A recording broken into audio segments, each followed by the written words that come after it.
Life, in all its unpredictability, throws challenges at every turn. A merchant loses his fortune, a soldier faces the brutality of war, a mother grieves her child. Yet Marcus teaches us that suffering is not in the events themselves but in our judgments of them. The Stoic does not cry over what they cannot change. They focus instead on what they can control, their perception, their actions, their will. The impediment to action advances action. What stands in the way becomes the way. Imagine standing at the edge of a stormy sea. The waves crash violently against the rocks, yet beneath the surface, the water is still. Such is the mind of a Stoic. Turbulence may rage around them, but within, there is unshakable calm. Marcus Aurelius wrote his meditations not for fame, but as a personal reminder to remain steadfast. He understood that life's trials are not punishments but opportunities to cultivate resilience. You must build up your life action by action, and be content if each one achieves its goal as far as possible. Every day, we face distractions, people who wrong us, setbacks that discourage us, desires that tempt us. But Stoicism teaches us to rise above these fleeting emotions.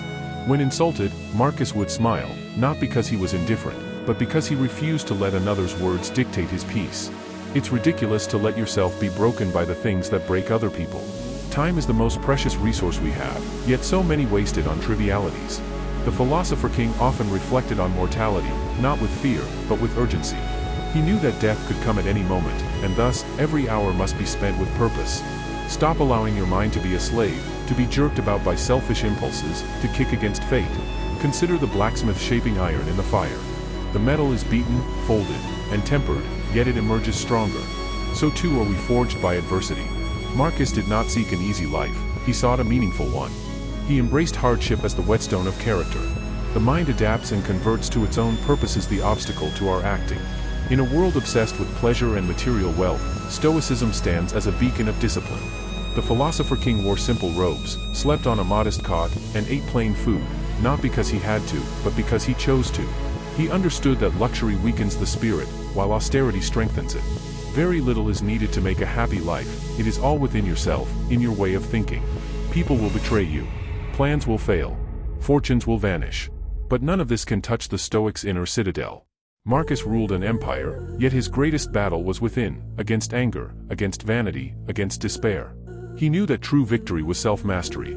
You always own the option of having no opinion. There is never any need to get worked up. Nature does not hurry, yet everything is accomplished. The seasons change, the rivers flow, the stars move, all in perfect order. So too must we align ourselves with the natural rhythm of life. Marcus taught that resistance to what is only breeds suffering. Acceptance is the path to peace. Everything that happens is either endurable or not. If it's endurable, endure it. If it's unendurable, stop complaining. The past is gone. The future is uncertain. All we truly possess is this present moment. Marcus Aurelius filled his days with intention, never squandering a second on regret or anxiety. He acted with virtue now, knowing that the future would take care of itself.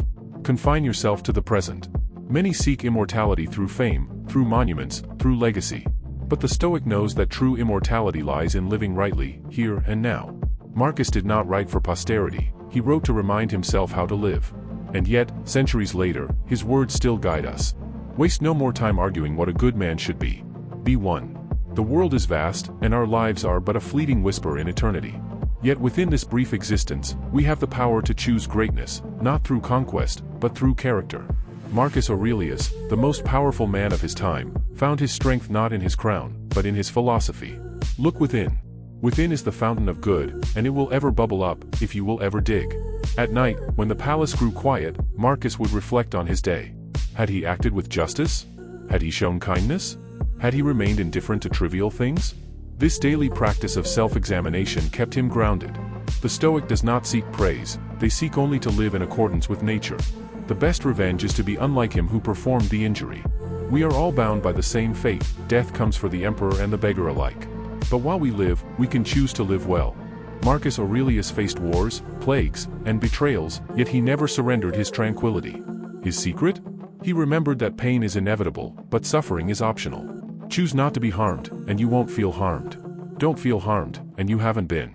The modern world is filled with noise, endless distractions, constant demands, ceaseless anxieties. But the wisdom of Marcus Aurelius cuts through the chaos like a blade. His words remind us that we are not victims of circumstance, but architects of our own minds. The happiness of your life depends upon the quality of your thoughts. Stoicism is not about suppressing emotion, it is about transcending it. It is the art of facing life's storms with courage, not because we are fearless, but because we refuse to be ruled by fear. Marcus led armies, yet his greatest battles were fought in silence, within the chambers of his own soul. You have within you right now everything you need to deal with whatever the world can throw at you. As the sun sets over Rome, the philosopher king closes his eyes.